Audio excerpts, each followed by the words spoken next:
All right. Well, my editing skills are crap. But can the same thing be said about The Machine? Stick around and find out.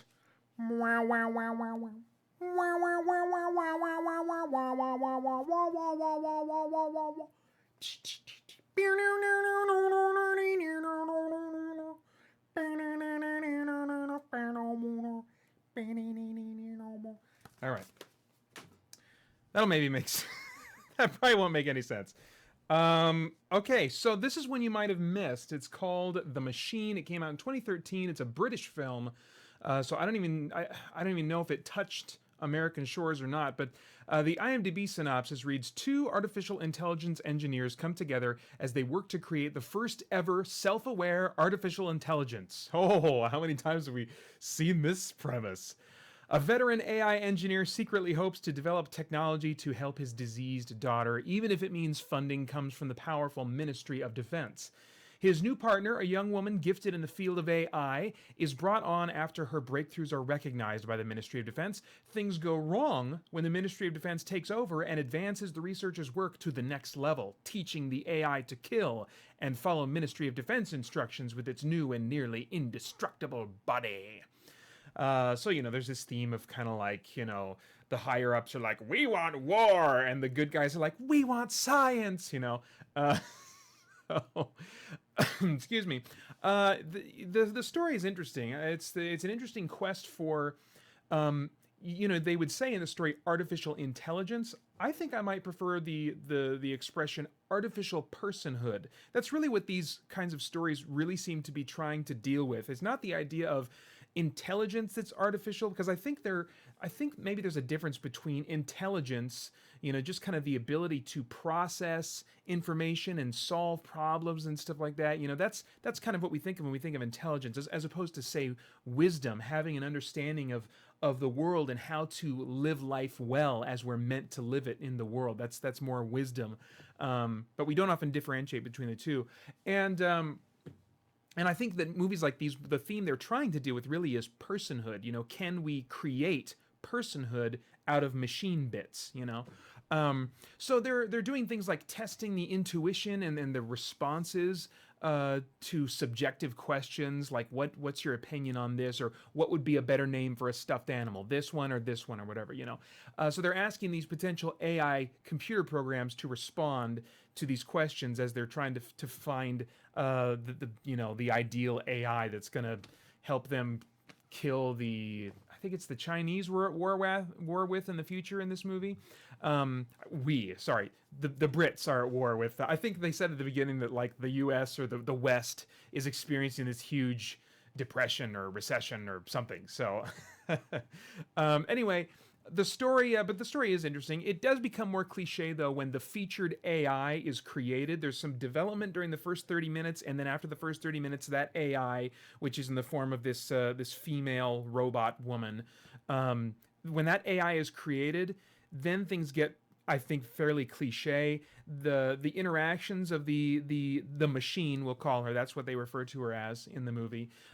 She interacts and converses like she's a child, similar to the commercials I've seen of Chappie. And if you're wondering why I haven't done a review of Chappie, the soonest I'm planning on doing one is when it comes out on Redbox, if I feel like there's enough buzz or controversy or whatever that I should comment on the movie. But honestly, from the trailers, I'm like, this just looks like, what's his dude? I knew the name of the director before. Blomkamp? Is that his name? I can't remember now. I knew it before I started recording. But it looks like his darker, more South African version of Short Circuit, and I'm like, I've seen this before, and I've seen AIs treated like this before, where movies are created, these characters are created to try and make me care about a toaster and give it the same value and worth as a human being. Come on, really? I'm not interested in that story. Philosophically, I'm not interested in it, but also just on a creative level. I'm just like, I've seen this story a million times where you want me to feel, love this cute little adorable robot, and ooh, the bad guys, there's some bad guy like Hugh Jackman that wants to go and shoot it up because, ooh, we don't like cute robots or whatever, That story does not interest me at all. So Anyway, I'll wait. Maybe I'll review it if you guys really want me to. Let me know when it comes out on Redbox. But anyway, in the meantime, I was like, okay, well, here's an AI movie that at least from the trailer, it looks a little bit like they're going down a different path, maybe a type of story I haven't seen before, and that's what I found here. So anyway, back to The Machine. Vincent's motive, that's the main character, changes from fixing his daughter, as I mentioned in that synopsis, that he's got this sick daughter who's got some, I don't know if it's mental retardation or something, but she's just not, or maybe she's like, I'm not sure what her condition is, but she's totally disconnected from reality, just kind of sits in kind of a stupor. So his motive is really to fix her brain. That's the motive of his work. But it changes as he's working on this AI to become about like recreating life and then like preserving life, and that change comes just before the plot justifies it. Comes about like 10-15 minutes before the plot justifies it, so it is a little bit strange, but it's not that big of a deal. The characters and the dialogue I thought were all solid, with just a few moments that didn't work for me, but no real complaints there. So the actors in this movie, we got Toby Stephens, who you might not recognize unless you're watching I think he's in like a pirate show right now or something that I'm not watching, but this guy's one of those faces, like I've seen him in a million things. I mean, you probably would recognize him too. He's just been all over. He was a Bond villain maybe at one point. Anyway, so he does a great job with this. His performance I thought was solid and relatable. I don't think he's going to win any Oscars for this. It's not that kind of role, but he did a fine job. And then Katie Lotz, I'm not sure if that's how you say her name. You might have seen her recently as Sarah Lance / Black Canary in the Arrow TV show. I thought she was interesting as Ava and as the Machine, who is patterned after Ava. So that was, I think, more so as the Machine. Even it was interesting to watch her. The stunts, the visuals, great visuals in this movie that only rarely betray the budget. The movie opens and they're interacting with this war veteran who had received a massive head injury, and so like a third of his head is caved in, and they used special effects to accomplish that, and that was really there were several things like that, that I just thought, man, that looks really real, and then also in The Machine, she has this internal glow, which you've seen in other movies before, but like this glow that seems to be coming from underneath her skin that kind of pulses every now and then. So the effects in the movie were subtle. It wasn't going for this huge eye candy type thing. They all just kind of served the story, I felt, or the feel, or that they wanted to give you in a given moment. So they were very functional, and they did a fine job, despite a few moments where it was like, okay, yeah, the CGIs didn't quite have the budget to really polish that up. It's not an action heavy movie, but that's not to say that it doesn't have action. It's got some great spurts of action littered throughout the movie, with some very brutal and shocking moments. So if the action's not based on spectacle, it's a little bit more based on drama and intensity, and just a touch of maybe shock value. So it's, if you like that kind of action, then I think you'll get something out of that part of it. The music and sound, which I don't always comment on, is worth commenting in this movie. They got some nice, all the people that have received implants in this movie that aren't artificial intelligences, but they've kind of received these little implants to help their brains, and then the Machine herself, all have these kind of cool effects on their voice, which I thought it's a very subtle, but it's a nice touch. And there's a cool kind of like strange language that all the people with implants are speaking to each other that I thought sound really weird and digital, and I don't know what it is, but it was cool. And then the score, I think, is what stuck out to me even more, though. They seem to be going for like this pseudo 80s, maybe Blade Runner inspired kind of score. It's all like this 80s, not all of it, but most of it is this kind of 80s synth that I thought was really interesting, and I wasn't sure how I felt about it. I was like, oh no, are the 80s coming? Is the 80s already retro? I really don't want to see people wearing like headbands and like what do you call those leg warmers and stuff, please. I really don't want to see that. Anyway, moving on to relevance. Okay, so there's a pivotal scene in terms of the themes that they're playing with this in the movie, in which Vincent, the main scientist guy, is talking to the Machine. Who's played by Katie Lotz. Is that what I said her name is? But anyway, he says, "What are you really? How do I know that you're alive and not just a clever imitation of life?" She says, somewhat angry, I should add, "How do you know if Thompson is alive? Or your daughter? What makes my clever imitation of life any different from theirs?" Vincent says, they're human. They are alive. And the machine says, but how do you know that? You can't see their thoughts. Apart from their flesh, what makes them any different from me? And then the scene ends. They get interrupted by this stuff. They're dealing with this great kind of philosophical material here that I think is really relevant to our views of life and the purpose of life, all kinds of things. You know, this is such a fundamental thing, and that's as far as they freaking take it. That's as far as most every movie takes it. This is that's dealing with AI. And I wonder, is that because the people that are writing these stories, making these movies, they're more entertainers? They don't have time to really be educated philosophers and thinkers? Or is it because audiences don't want more of that, you know? I don't know, but for some reason, these kind of movies never seem to go beyond raising those questions and implying some answers, which I think the implied answer in this movie is that there is no difference. I think that's a rhetorical question she's asking, or at least this, in the script it is. You know, and the point being made there is that there is no difference. I should be, as a machine, I should be considered just as much a person as you. So I was amazed at how Vincent, a scientist, or I don't know if he's technically a scientist or what, but he's some kind of really smart, brainy computer type guy. He readily accepts the personhood of the machine without probing deeper after this point.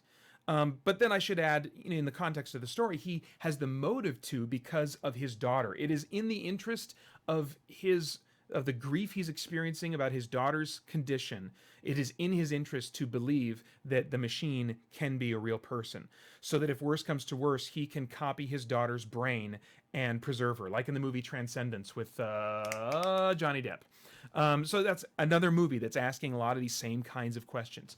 And I think, maybe just a little thing that we can take away from that part of the story is beware our biases and how they can steer us toward accepting certain things as true without really seeking out the truth of the matter and chasing it down to the very end of the road. So that's a big question that I thought I would use this movie as an opportunity to kind of just put on the table and maybe start a little. I can't exhaustively because I'm Peter Strawman Franson. I mean, I'm not the guy that you want to debate if you want to really solidify your position. There are much smarter people that would take, I think, the position I'm taking, but have much better education. But let me just put this on the table and maybe start some thinking and discussion, and we can see what happens from there. So how can we tell the difference between real personhood and imitation? Is a robot a real person if we find them cute, like Chappie, or endearing, or innocently naive, then we want to protect them? Or are they displaying emotion that in every way is identical and looks legitimate by every way we can perceive when compared to humans? Well, these could theoretically all be imitation. They can't be tests of personhood, I don't think. Some differences that distinguish human personhood from human created AI, okay? One is origin. We ourselves do not understand where our choices and really our emotions come from. At best, we can associate activities in the brain with occurrences of these phenomena. Stimulation of the brain can cause us to experience sensations and memories, and also experiencing sensations and memories can cause certain activity in the brain. But this only establishes a correlation between mind and brain. It doesn't mean that the brain and the mind are one and the same. Now, that's a conclusion that you could make, but what we're seeing in that is relationship. It's not absolutely unquestionably proof that the brain is the mind. In fact, we all know that the mind experiences events with properties that can't be measured physically. When you think of an orange bear, that event in your mind contains the attributes of orange and bear, but neither of those attributes could be perceived in a corresponding brain event. No scientist, no matter how fancy their equipment, could open up or scan my brain while I'm thinking of an orange bear and see that same orange bear. They might see some kind of activity that correlates to when I'm thinking of orange, or when I'm thinking of bear, or when I'm thinking of these certain, lengths of hair that I see on animals or whatever. They can potentially measure it all that way, but they're not going to be able to perceive that bear. Even if they make some kind of program or something like that that's going to create like a mock-up or something like that, it's still not the same as seeing that bear. Yet I experience it as a non-physical mental event when I think about Orange Bear. There, I just did it. Okay, so since science is the study of physical law, I think science will never be able to replicate non-physical realities. It's just not equipped by definition to do that, such as those non-physical realities that are a defining part of being a person. Now you'll notice in movies like this, there's always an X factor that's unexplained, yet is responsible for giving these non-physical qualities of personhood to the AI in the story. The X factor is either some theorized future tech we don't have yet, a random act of nature like short circuit's lightning bolt, if you're old enough to remember that one, or it just isn't dealt with at all, and the viewer is expected to accept that, well, sometimes life and personhood just spontaneously happen. Which is, yes, ridiculous, but that idea is actually what naturalists, physicalists often have to accept to hold on to their anti-supernatural views of reality. Now, the one exception I can think of would be Battlestar Galactica, the new one. Despite wonky, illogical kind of spiritualism, postmodern spiritualism in that movie, Battlestar Galactica did suggest that God intervened and added souls to the Cylons that had physically been created by humans. That, okay, that the humans took the Cylons as far as they could, and then at some point there was a supernatural event that granted them the attribute of non-physical personhood. I would love for an AI-themed movie to acknowledge this truth about personhood. Maybe telling a story that gets protagonists and audiences alike just emotionally invested in AI. And maybe this happens in Chappie. I haven't seen Chappie. If it happens in Chappie, oh my gosh, please tell me. I will definitely, make haste to go see this movie because it's never been done.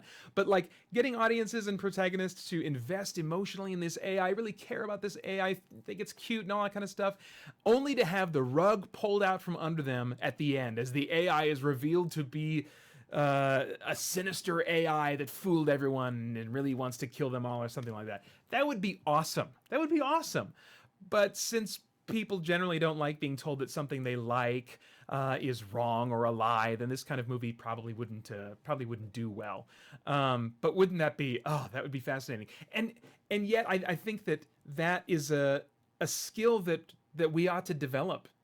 Setting aside what is comfortable or pleasurable in order to really chase down truth to the end of the road. So I think a movie like that could actually be a little safe exercise in doing that, in recognizing that, just because I feel good about something doesn't mean it's the truth. That doesn't mean that it's the reality that's being presented to me, that there may be more information about this that would, increase my understanding of it. Vincent seems unwilling to do that in this movie. Yet the final note of the movie is slightly dark and sad as he considers the future, which is hinted at, that it's coming, as he considers the future in which AI will be populating the world. There's kind of a dark, sad tone to his contemplation of that at the end of the movie. And this is as close as the film comes to acknowledging that even the best attempts at AI will be missing something vital to what makes us human. So in summary, if I were time traveling, I would say to myself, Peter, rent this sometime. It's serious, somewhat dark sci-fi with spurts of gripping, brutal action. There's some minor letdowns in the treatment of AI, or AP, maybe we would say, to that topic, but it still does some compelling things with it. It's rated R for violence and language, although I would add that through a good part of the movie, toward the first, maybe in the first, for about 15 minutes, a span of about 15 minutes off and on, there's kind of shadowed nudity as and it's shadowed, so you don't really see, but I mean it certainly kind of has a pseudo sexualized sense to it. There's just no other reason why they would. I don't understand why they had the AI lady walking around naked in the shadows and dancing and doing things like that. I mean, I get why she was dancing, but why with no clothes? I don't get that. So anyway, final scores for this movie, pretty good. I give it a quality score of 8.5 out of 10 and a relevance of 8.5 out of 10. Well, please do like, share, and subscribe if you like this video and want to share it, or you want more videos like this. Then, oh, what else do I have? Oh, yeah. I would like more voices than mine on this channel. So if you're interested in submitting content to this channel, send me an email at paeter@spiritblade.net. Then I hope you'll go to ChristianGeekCentral.com to hang out some other geeks there as we continue to geek out and seek the truth.